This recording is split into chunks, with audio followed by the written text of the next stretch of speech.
नमस्कार, मैं सिमरन तिवार अभय न्यूज के 9 जून बुधवार शाम के बुलेटिन में आप सभी का स्वागत करती हूँ। चलिए देखते हैं दिन भर की कुछ प्रमुख खबरें। इस बुलेटिन के प्रायोजक हैं आर के निवास बाय आर के डेवलपर्स।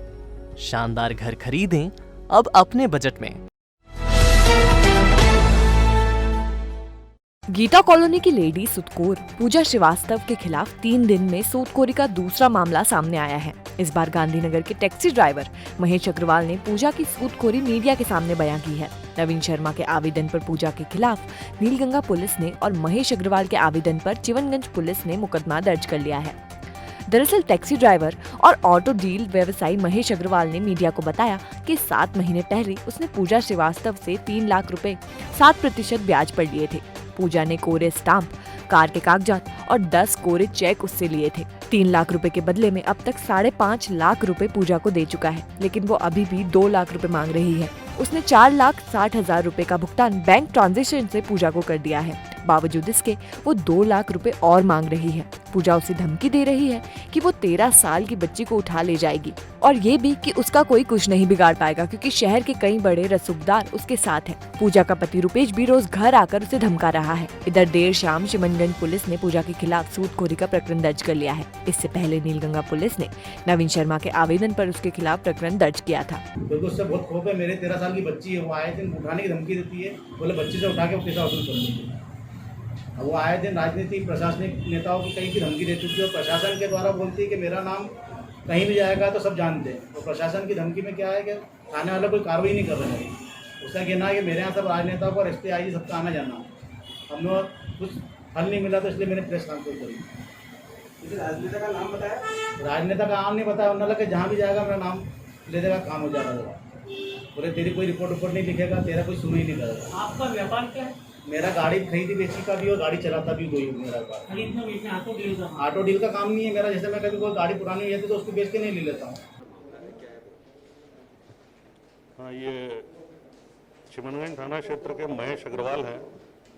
इन्होंने एक रिपोर्ट की थी परसों कि इन्होंने किसी पूजा श्रीवास्तव नाम की महिला जो गीता कॉलोनी में रहती है उससे अपनी आवश्यकता के चलते अक्टूबर 2020 में 3 लाख रुपए लिए थे और उस 3 लाख के एवज में वो 5,30,000 रुपये अभी तक इनसे वसूल चुकी है और 2 लाख रुपए की रिकवरी और बता रही है और न देने की दिशा में उनको विभिन्न प्रकार से धमका रही है। तो परसों ये आवेदन मिला था और इस पे से पूजा श्रीवास्तव के विरुद्ध संबंधित आपराधिक प्रकरण दर्ज कर लिया गया है। पुष्पा मिशन अस्पताल की तरफ से आजाद नगर स्थित अपने घर जा रही एक महिला की चेन सामने से आया बाइक सवार खींच ले गया। सीसीटीवी फुटेज के आधार पर पुलिस आरोपी को तलाश रही है। आजाद नगर की रहने वाली 40 वर्षीय सुमन पति रमेश गहलोत शाम के समय घर की तरफ पैदल जा रही थी। मोड़ पर अचानक सामने से एक बाइक सवार युवक तेजी से आया और सुमन के गले की चेन खींचकर भाग निकला। महिला पति के साथ माधवनगर थाने पहुंची और रिपोर्ट दर्ज कराई। एसआई महेंद्र मकाशरे ने बताया कि घटनास्थल के आसपास लगे कैमरों के सीसीटीवी फुटेज निकाल लिए गए हैं और इसके आधार पर जांच की जा रही है। माधवनगर थाना क्षेत्र के अंतर्गत आजाद नगर की ये घटना है। एक महिला है गहलोत परिवार से, वो अकेली पैदल घर जा रही थी उनके आज़ाद नगर होते हुए अपने पुष्पा मिशन हॉस्पिटल की तरफ से। तो एक अज्ञात बदमाश सामने से आया और उसने उनके गले में पहनी हुई चेन को झपट्टा मार करके दूसरी दिशा में गाड़ी भगा ली और चेन छीन करके लेके गया है। इस पर से थाना माधवनगर पुलिस के द्वारा स्वयं घटनास्थल पर पहुंच करके वरिष्ठ अधिकारी भी वहां पर घटनास्थल पर पहुंचे, मौका मुआयना किया। आसपास के क्षेत्र के सीसीटीवी फुटेज में संदिग्ध की पहचान की जा रही है। उसके अलावा भी जो स्मार्ट सिटी के जो सीसीटीवी कैमरास हैं उनके आधार पर भी उसकी तस्दीक की जा रही है। जल्द ही जिस भी अज्ञात बदमाश ने ये वारदात घटित की है उसका पता रेसी करके उसको गिरफ्तार किया जाएगा। गणेशपुरा में रहने वाले युवक विजय रायकवार को मायापुरी क्षेत्र में नशेड़ियों ने चाकू मारकर घायल कर दिया। विजय पिता सीताराम के साथ रसोई बनाने का काम करता है। वो पाउच लेने मायापुरी गया हुआ था। इसी बीच उसे नशेड़ियों ने घेर लिया। वो उससे छीना झपटी करने लगे तो विजय ने विरोध किया तो एक ने चाकू निकालकर उसके पेट में दे मारा। चाकू पसली के नीचे लगा। बदमाशों ने विजय की जेब में रखे 200 रुपए भी निकाल लिए। फिलहाल विजय का जिला अस्पताल में उपचार चल रहा है। तो रात पड़े मुझे वहाँ देखा था हम पटरी पार जा रहे थे जब, तो मेरे को लगा कि कोई हैगा, तो पीछे आवर लगे इसने जीजा मेरे को, तो मैंने गया इसके कहने, तो देखा तो चाकू लगा था। उसी वक्त उसको मैं फिर हॉस्पिटल लेके आ गया। उससे पूछताछ करी तो बताया कि 3 जने थे लगभग, और पैसे से छीना-छानी करी इसके। उज्जैन गरुड़ 4 लेन के निर्माण के लिए जमीन अधिग्रहण की प्रक्रिया मंगलवार को की गई। एसडीएम जगदीश मेहरा के सामने 20 से ज्यादा लोगों ने अपना पक्ष रखा है। कृषि की जमीन को लेकर लोगों की आपत्ति नहीं है, लेकिन 4 लेन के दायरे में आ रहे मकानों के लिए लोग ज्यादा मुआवजा चाहते हैं। इसकी वजह ये है कि लोगों ने जमीनों के डाइवर्जन के बाद मकानों का निर्माण किया है, इससे उनकी लागत बढ़ गई है। बुधवार को उज्जैन बदनावर 4 लेन की जमीन अधिग्रहण के लिए जन सुनवाई होगी। उज्जैन के दशहरा मैदान स्थित जिला शिक्षा कार्यालय में उच्च माध्यमिक और माध्यमिक शिक्षकों की भर्ती के तीसरे चरण में दस्तावेजों के सत्यापन का काम किया जा रहा है। 7 जून से शुरू हुए सत्यापन के लिए उज्जैन संभाग प्रदेश के 7, राजस्थान और छत्तीसगढ़ के भी चयनित शिक्षक सत्यापन के लिए आए हैं। जिला शिक्षा अधिकारी रमाना हाटे ने बताया, उच्च माध्यमिक शिक्षक के लिए 3 और माध्यमिक शिक्षक पद के लिए अब तक 68 लोगों ने सत्यापन कराया है। गौरतलब है कि चयनित शिक्षक 2 सालों से नियुक्ति का इंतजार कर रहे हैं। चयनित शिक्षकों ने अपनी मांगों को लेकर प्रदेश के मुख्यमंत्री शिवराज सिंह चौहान को भर्ती प्रक्रिया जल्द शुरू करने के लिए ज्ञापन भी दिया था। उच्च माध्यमिक शिक्षक और माध्यमिक शिक्षकों की भर्ती की प्रक्रिया चल रही है और ये तीसरे चरण में सत्यापन का कार्य 7 तारीख से शुरू हुआ था। तो तीसरे चरण में उच्च माध्यमिक शिक्षक में 9 में से 3 लोग उपस्थित हुए थे और माध्यमिक शिक्षक में 78 में से 68 लोग उपस्थित हुए थे, जिनका हमने सत्यापन किया। विक्रमादित्य क्लॉथ मार्केट एसोसिएशन के वैक्सीनेशन कैंप में बुधवार को बड़ी संख्या में व्यापारियों, मुनीम, कर्मचारियों और व्यापारियों के परिजनों ने कोरोना से बचाव के लिए वैक्सीन लगवाई। दिन भर में करीब 150 लोगों को वैक्सीन लगाई गई है। दरअसल एसोसिएशन ने ये कैंप नगर निगम और हेल्थ विभाग के सहयोग से आयोजित किया था। व्यापारियों और उनके परिवार ने वैक्सीनेशन में खासी रुचि ली और दोपहर 2 बजे तक ही 80 से ज्यादा लोग वैक्सीन लगवा चुके थे। वैक्सीन लगवाने वालों के लिए एसोसिएशन ने जूस और दवाई की व्यवस्था भी की है। अध्यक्ष प्रसन्न जैन ने बताया कि कोरोना को हराने के लिए वैक्सीन बहुत जरूरी है और कैंप बहुत सक्सेस रहा। लोगों ने खूब रुचि ली। Vikramaditya cloth market merchant association द्वारा जिला प्रशासन तथा नगर पालिका के सहयोग से यहाँ पर अभी 2 बजे तक लगभग 180 लोगों का वैक्सीनेशन हो चुका है। 140 से 150 के लगभग का लक्ष्य रखा है। इसके साथ ही जो नगर निगम की टीम तथा स्वास्थ्य विभाग की टीम यहाँ पर आई है और हमारे संपूर्ण Vikramaditya cloth market merchant association के डायरेक्टर का सभी का पूर्ण सहयोग से यहाँ के परिवार, विक्रमादित्य क्लॉथ मार्केट के परिवार, व्यापारी वर्ग तथा मुनीम गुमाश्ता जो जितने भी हैं यहाँ पर जो सर्विस करते हैं हमारे क्लॉथ मार्केट दुकानों पर, उनका दलाल बंधु का सभी का वैक्सीनेशन किया गया। हमारी तरफ से यहाँ पर दवाई तथा जूस का भी यहाँ पर उनको दी गई है। मंडल अभिभाषक संघ ने 18 से 45 साल की उम्र वाले अधिवक्ताओं के लिए वैक्सीनेशन शिविर आयोजित किया है। कोर्ट परिसर में लगे शिविर में अभिभाषकों को वैक्सीन लगाई गई। अध्यक्ष अशोक यादव और अभिभाषक संदीप मेहता ने कैंप के लिए प्रयास किए थे। इस मौके पर सचिव प्रकाश चौबे, अजय शंकर तिवारी, सागर सिंह तिरवार, हेमंत वाडिया, अमित चौबे और अपेक्षा शुक्ला खास तौर पर मौजूद रहे। जी देखिए, उज्जैन मंडल अभिभाषक संघ के अधिक प्रयासों से आज 18 से 45 वर्ष की उम्र के जो अधिवक्ता हैं यहाँ पर, उन लोगों को वैक्सीनेशन कराया जा रहा है। हमारा उद्देश्य अधिवक्ता के हित में है कि जो अधिवक्ता वैक्सीनेशन के लिए परेशान हो रहे हैं, रजिस्ट्रेशन करवा रहे हैं, 3-3 दिन स्लॉट बुक कर रहे हैं, वहाँ लाइनों में लगे हैं, ऐसे कोई भी अभिभाषक को परेशानी ना हो। मंडल अभिभाषक संघ में हमारे करीब 2500 के करीब सदस्य हैं। अब न्यायालय का समर वेकेशन पूर्ण हो चुके हैं, तो हमारा उद्देश्य है कि सभी अभिभाषकगण को वैक्सीन लगाया जाए। इसलिए हेतु हमने प्रथम चरण का कैंप यहाँ आयोजित किया है और हम गूगल फॉर्म के माध्यम से सभी अभिभाषकों से वैक्सीनेशन की जानकारी एकत्रित कर रहे हैं और जो अभिभाषक रह जाएंगे उन्हें आगामी कैंप में निमंत्रित कर वैक्सीनेशन करवाएं। ऐसे अनुरोध पर जिला न्यायालय परिसर के अंदर मंडल अभिभाषक संघ के सभागृह में आज वैक्सीनेशन कैंप लगाया गया, जिसके अंदर 18 से 45 वर्ग समूह के अभिभाषकों का वैक्सीनेशन चल रहा है। 45 प्लस वालों के लिए अगली डेट जब हम ये संभावित है कि अगली डेट उन लोगों को, सारे अभिभावकों को उनको सूचना दें। वीडी क्लॉथ मार्केट के सामने बियावनी में स्थित हजरत अब्दुल्ला शाह बियानी दाता की मजार पर पुराना पेड़ बुधवार को गिर गया। हादसे के समय लोग नमाज पढ़कर बस बाहर निकल ही रहे थे। अगर हादसा नमाज के समय हुआ होता तो लोगों की जान जा सकती थी। दरअसल बियावनी दाता की मजार वक्फ बोर्ड के अधीन आती है। मजार पर बड़ी संख्या में जायरीन आते हैं। यहाँ नमाज भी पढ़ी जाती है और इसके लिए शेड भी बनाया हुआ है। मजार परिसर में पीपल और नीम के पुराने पेड़ हैं। सालों पुराने होने से अब इनकी जड़ें जमीन छोड़ रही है। इसके चलते पेड़ों को हटाने के लिए मजार के सदर डॉक्टर अब्दुल जमील खान नगर निगम को कई बार इत्तला दे चुके हैं। वो 3 साल पहले से पेड़ को हटाने के लिए नगर निगम और वन विभाग को सूचना दे चुके हैं। वन विभाग ने तो अपनी सीमा बताते हुए नगर निगम से ही पेड़ कटवाने की सलाह दी है। बावजूद इसके पेड़ हटाने नगर निगम की तरफ से कोई नहीं आया। बुधवार को जायरीन जोहर की नमाज अता करने के बाद मजार से बाहर निकलते ही पीपल का पेड़ जमीन पर आ गिरा। इसने नमाज के लिए डाले गए लोहे के पतरे के शेड को तबाह कर दिया और मजार के आसपास बनी दीवार भी क्षतिग्रस्त कर दी। हादसे के बाद थोड़ी देर के लिए भगदड़ की स्थिति बन गई। पेड़ की एक डाल बाहर खड़े 2 पहिया वाहन पर जा गिरी। इससे 2 व्हीलर टूट गए। जानकारी मिलने पर पूर्व पार्षद सलीम कबाड़ी मौके पर पहुंचे और उन्होंने नगर निगम के अधिकारियों को पेड़ हटाने के लिए फोन लगाया, लेकिन दोपहर 2 बजे गिरे पेड़ को उठाने के लिए शाम 5 बजे तक नगर निगम कर्मचारी नहीं पहुंचे थे। नगर निगम की ढीली कार्यशैली पर सदर डॉक्टर अब्दुल जमील खान ने आक्रोश जताया है। उनका कहना है कि 3 साल से नगर निगम और वन विभाग को पेड़ के जर्जर होने की शिकायत कर रहे हैं, लेकिन दोनों विभाग कोई कार्रवाई नहीं करते हैं। उन्होंने चेतावनी दी है कि अगर नगर निगम ने एक्शन नहीं लिया तो जुम्मे की नमाज के बाद प्रदर्शन किया जाएगा। ये कदम रहेगा कि ये इसका मुआवजा गवर्नमेंट दे, क्योंकि ये वक्त संपत्ति है, इसका मुआवजा को उसको देना चाहिए। क्या लगता है डॉक्टर साहब, समाज में आक्रोश है पूरी घटना को लेकर? पूरी बहुत आक्रोश है, सब आक्रोशित है। नगर पालिका कोई संज्ञान ही नहीं लेती है।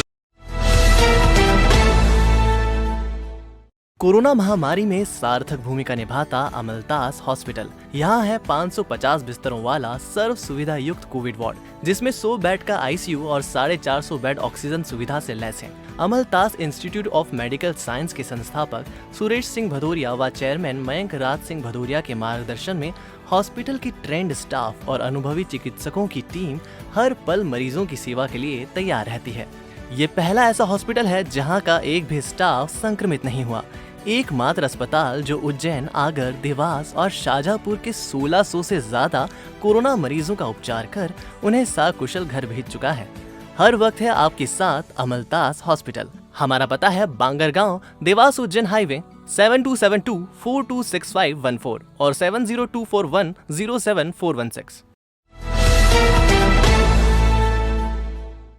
महिदपुर तहसील के निपानिया बदर में शराब बेचने की बात पर एक ग्रामीण से कुछ लोगों ने मारपीट की। पुलिस ने 5 लोगों के खिलाफ प्रकरण दर्ज किया है। दरअसल निपानिया बदर के बाबूलाल किराना की दुकान पर शराब ठेके पर काम करने वाले लोग जीप से आए और शराब बेचने की बात पर विवाद करने लगे। देखते ही देखते 5 लोगों ने बाबूलाल को घेर लिया और कुछ दूर ले जाकर मारपीट की और जान से मारने की धमकी दी। बाबूलाल ने महिदपुर थाने में घटना की जानकारी दी। बाबूलाल का मेडिकल पुलिस ने करवाया और प्रकरण दर्ज किया है। पुलिस ने 5 आरोपियों के खिलाफ प्रकरण दर्ज किया है। बाबूलाल ने आरोप लगाया है कि आरोपी उसके 60,000 रुपए छीन कर ले गए, लेकिन पुलिस ने इस संबंध में मेरी शिकायत दर्ज नहीं की है। गुमटी चला रहा था साहब, ये ठेके वाले आए तो मेरे गुमटी के अंदर घुसा और दारू पकड़ने के लिए, तो दारू तो मिला ही नहीं और मेरे को वहाँ से घसीट के लाया और जीप में डाल के बेविकराल मेरे को मारा एक बल्डे पे ले जाके, और फिर नदी की पुलिया के पास में ले गया और बोला कि इसको मार के फेंक दो साले को नदी में। क्या? और मेरे पास 60,000 रुपये थे साहब, वो 60,000 रुपये भी इन लोगों ने निकाल लिया मेरा। क्या? और मेरी ऐसी घटना घटी, इनने बल्डे पे जाके मेरे को मारा लट से, ये मेरा हाथ तोड़ दिया। करी थी महिदपुर थाने पे, तो वो ऐसे ही लिख दिए, बोला कि तेरे कार्रवाई मैंने कर दी साहब, तो कोई कार्रवाई हुई नहीं, कुछ नहीं हुई। मेरे कोई मेडिकल रिपोर्ट भी नहीं आई, ना कुछ भी नहीं हुआ मेरे साथ में। ऐसा घटना घटी है साहब। सरकार तो सुनती नहीं है, वो तो उनको ठेके वाले पैसे देते हैं और मैं गरीब आदमी, मैं पैसे कहाँ से ला के देता हूँ, इसलिए मेरी कोई सुनवाई नहीं होती। देखिए, कल फरियादी बाबूलाल वाकरी जी हैं, वो निपानिया बदर में रहते हैं, किराना दुकान चलाते हैं, उनकी तालाब के पास। कल इनके द्वारा थाने पर आकर रिपोर्ट की गई कि जो ठेकेदार हैं, मतलब मैनेजर हैं ठेके के, दिलीप जायसवाल, कुंदन, अजय, टीकम और अखिलेश, ये 5 लोग उनकी दुकान पर गए और क्योंकि इन मैनेजरों को ऐसी शंका थी कि ये आदमी शराब बेचता है अवैध रूप से। इसी बात पे वो दोनों में आपस में वाद विवाद हुआ और आरोपी दोनों द्वारा फरियादी के साथ मारपीट की गई। क्योंकि फरियादी थाने पे आया और फरियादी का हमने मेडिकल कराया है। मेडिकल के बाद इन 5 आरोपियों के खिलाफ अपराध पंजीबद्ध किया गया है और अपराध अभी विवेचना में। बड़नगर तहसील के धरनखेड़ी गांव की एक बस्ती में 24 घंटे बिजली की सप्लाई नहीं हो रही है। बस्ती के रहवासियों ने चुनाव के बहिष्कार की धमकी दी है। दरअसल परेशानी गांव के बाहर प्रधानमंत्री सड़क किनारे बसी बस्ती के रहवासियों की है। करीब 20 साल से बस्ती में 50 से ज्यादा परिवार रह रहे हैं। ये लोग बिल बराबर भर रहे हैं, लेकिन फिर भी इन्हें पूरे 24 घंटे बिजली नहीं मिल रही है। बिजली नहीं होने से रहवासियों को बड़ी दिक्कतें आ रही हैं। अधिकारियों का कहना है कि समस्या के हल के लिए ट्रांसफार्मर लगाने की जरूरत है, लेकिन यह ट्रांसफार्मर बस्ती वालों को अपने खर्च पर लगाना होगा। अधिकारी ट्रांसफार्मर का खर्च 1 लाख रुपए बता रहे हैं। इतनी राशि बस्ती वाले कहां से लाएंगे? अब बस्ती वालों ने चुनाव के बहिष्कार की धमकी दी है। भाई साहब, हम यहाँ 10 साल से रह रहे हैं, मतलब लाइट की कोई सुविधा नहीं है। यहाँ जो भी नेता आते हैं वो वादा करके चले जाते हैं, इसके बाद आज दिन तक सुधार नहीं हुआ। बिजली की समस्या है कि लाइट नहीं मिलती है। अच्छा, 24 घंटे की लाइट नहीं मिलती है, परेशानी है। ये जो वक्ता बता रहे हैं आप, ये धरनखेड़ी और मेन रोड के बीच में एक खेत पे बने हुए मकान हैं, गांव की सीमा से बहुत दूर है। इन लोगों को सिंचाई लाइन से जो उपलब्ध लाइन है उनसे कनेक्शन है, परंतु ये 24 घंटे वाली लाइन से कनेक्शन कन्वर्ट कराना चाहते हैं तो इनको पर्सनल एक ट्रांसफार्मर लगाना होगा। पर्सनल ट्रांसफार्मर सुपरविजन में बनेगा। 5% सुपरविजन में अपने ट्रांसफार्मर लगवा लेंगे तो उनमें आसपास जो 2-4 कनेक्शन हैं खेत पे जो रह रहे हैं उनकी व्यवस्था की जा सकती है। महिदपुर नगर में वैक्सीनेशन का काम तेजी से किया जा रहा है। नगर पालिका परिसर में बुधवार को 70 लोगों को वैक्सीन लगाई गई।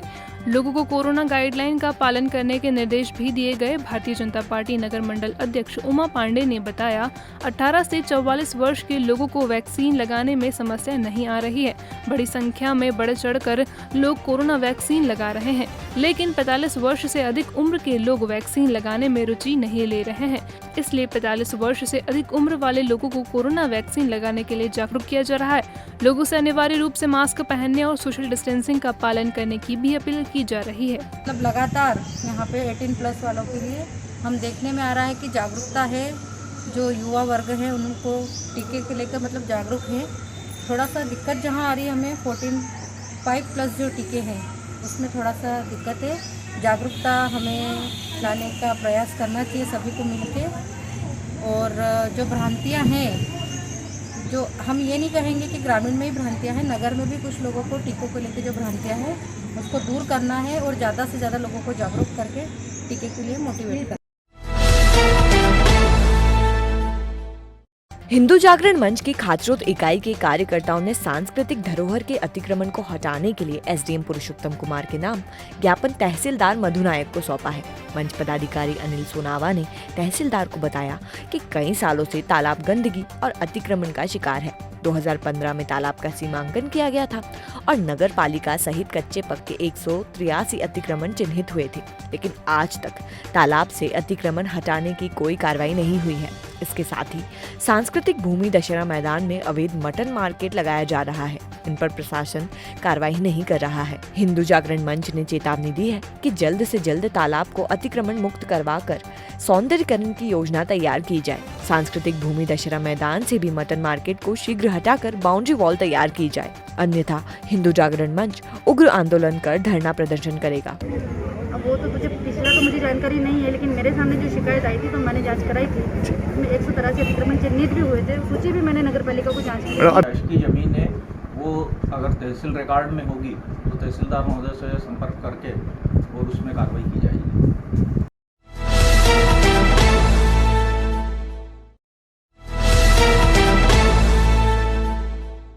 मक्सी रोड पर टोंक कला और कलमा के बीच एक तेज रफ्तार कार अनियंत्रित होकर खंती में जा गिरी। हादसे में 5 लोग घायल हो गए।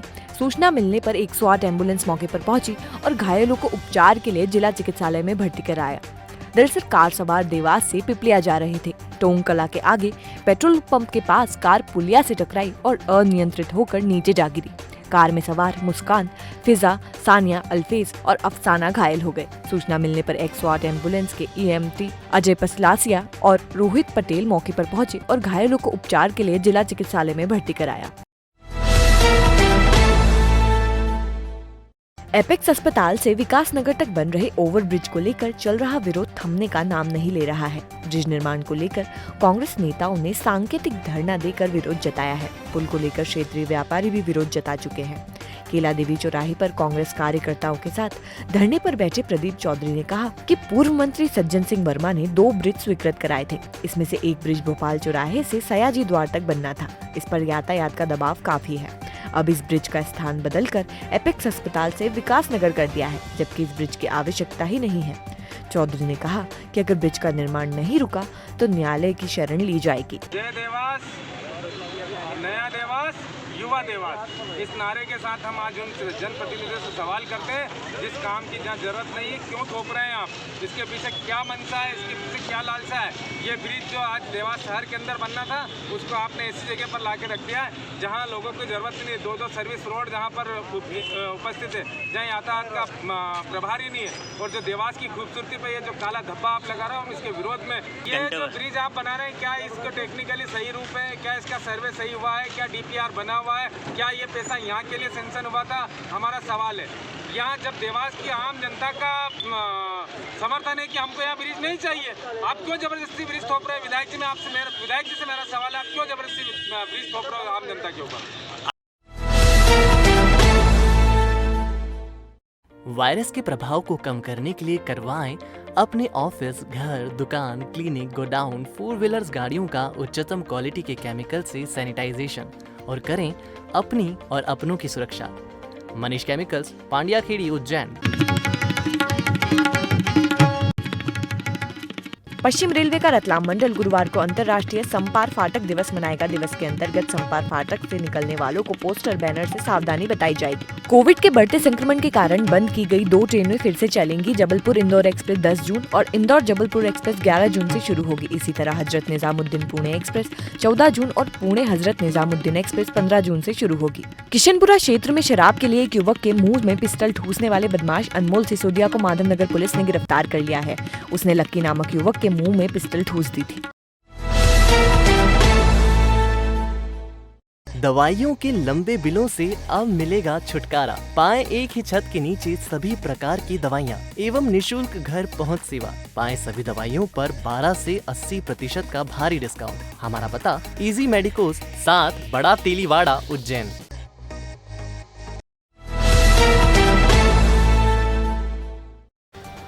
आपने देखा अभय न्यूज का आज का बुलेटिन। अगर खबरों को लेकर आपके पास कोई फीडबैक है तो हमारे कमेंट सेक्शन में या फिर मैसेज बॉक्स में जरूर बताइएगा। कल फिर मिलेंगे इसी समय। नमस्कार।